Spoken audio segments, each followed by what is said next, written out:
Tuluyan ng binaha ang lalawigan ng Bulacan dito sa San Jose del Monte, Bulacan. Dahil sa sunod-sunod at dahil sa matinding lakas at pag-ulan, dahil sa bagyo. Hindi na nga ito nakayanan ng mga Bulakenyo at mga Bulakenya. Kaya ngayon, ang lagay nila, binabaha na sila. Nagpapatrol, Glyzen Barreno, live, Bulacan.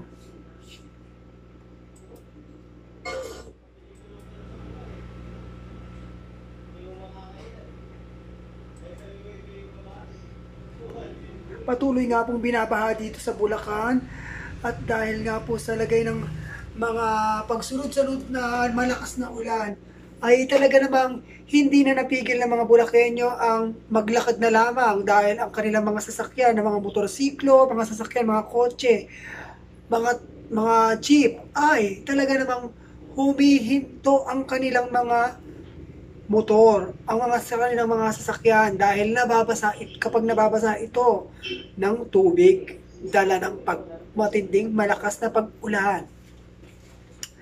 Nahihirapan na nga po kami dito sa Bulacan. Ayan nga po, baha po dito sa kalsada, kahit nga po sa bahay. Halos lumalangoy na nga po yung mga bata. Ginawa na nga po nilang swimming pool ang mga ito. So mga kapusang, ito po ang lagay dito sa San Jose del Monte, Bulacan. Ako po si Glyzen Barreno, nagpapatrol, live, Bulacan. Balik sa'yo, Alvin El Chico.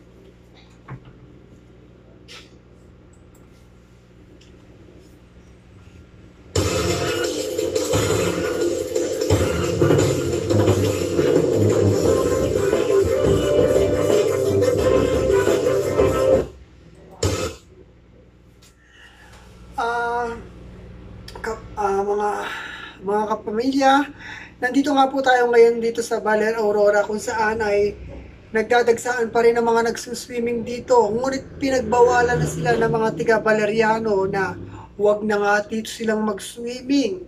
At ang mga barko na pinigil na nga po nilang huwag nang pumalaot dahil sa masungit at lagay ng panahon. Ayan nga po, may mga turista rin tayo dito ngayon na nasa hotel, ngunit sa umaga na lang sila nag-enjoy para mag-swimming at hindi naman sila gumigit na sa karagatan. Pero hanggang dito lang po sila at makikita nyo sila na nag-swimming lang dito sa side at malapit sa swimming pool. Dahil sila po ay nananatiling turista talaga na mga foreigner. Ako po si Alvin El Chico, live dito po sa Live Baler Aurora. Balik sa'yo, Karen.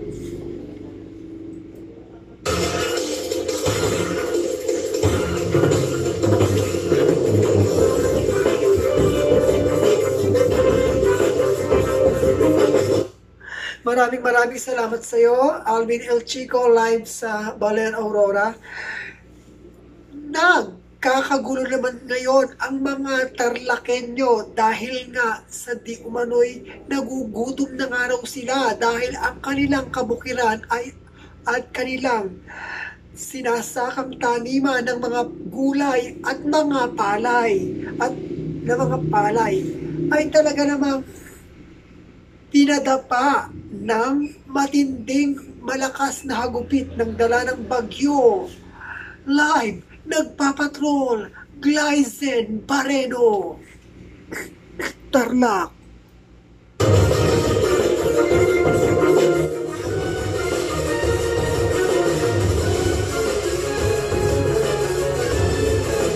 Live mula sa PBS.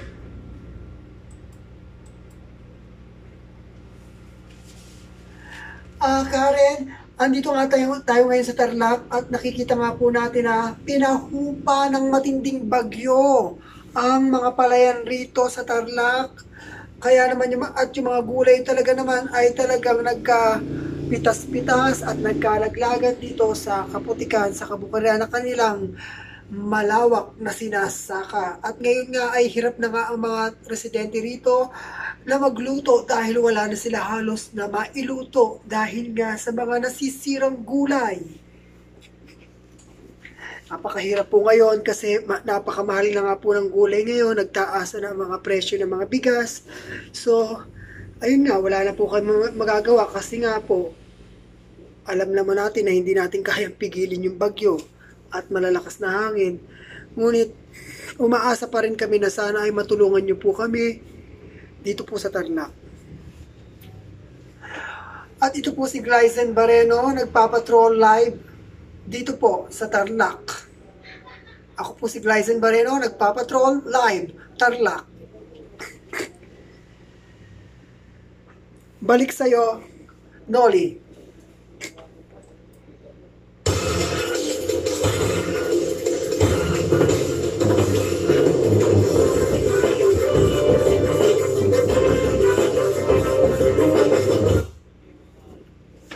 Mga kabayan, andito naman tayo ngayon sa Pangasinan, dito sa may Dagupan, Pangasinan.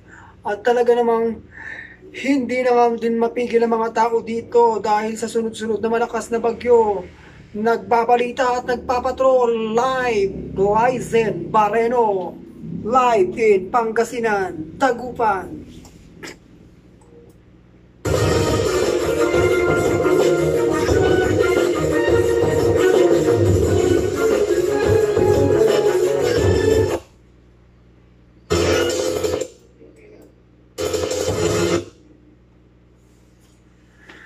Kabayan Noli, andito po tayo ngayon sa Pangasinan, dito sa Dagupan, Pangasinan.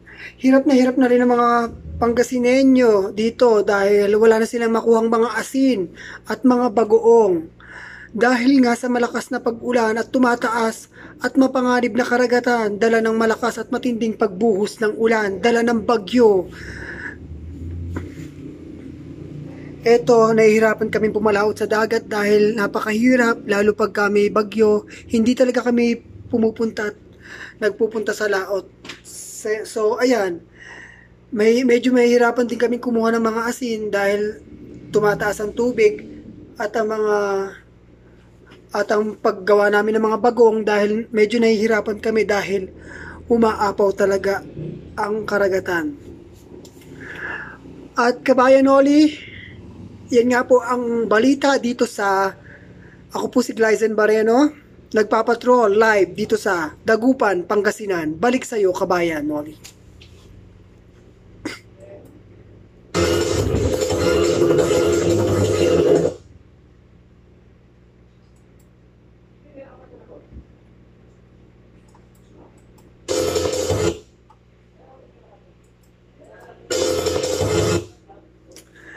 At yan po ang mga balitang binantayan namin para sa inyo. Ako po si Karen Davila. At ang TV Patrol Live ay pwede nyo na rin pong mapanood ng live sa kasama ng mga paborito nyong show sa i1tfc.ph.com. 200 days na lamang, Pasko na. Nandito po kami para sa inyo saan man sa mundo. Ako po si Glyzen Barreno. Anumang hamon, anumang panahon, dapat kaming maglilingkod para sa inyo. Ako po si Henry Umaga Diaz. At ako naman po ang inyong kabayan, si Noli Di Castro. Maraming salamat at happy weekend mga kapamilya. At magandang gabi, bayan!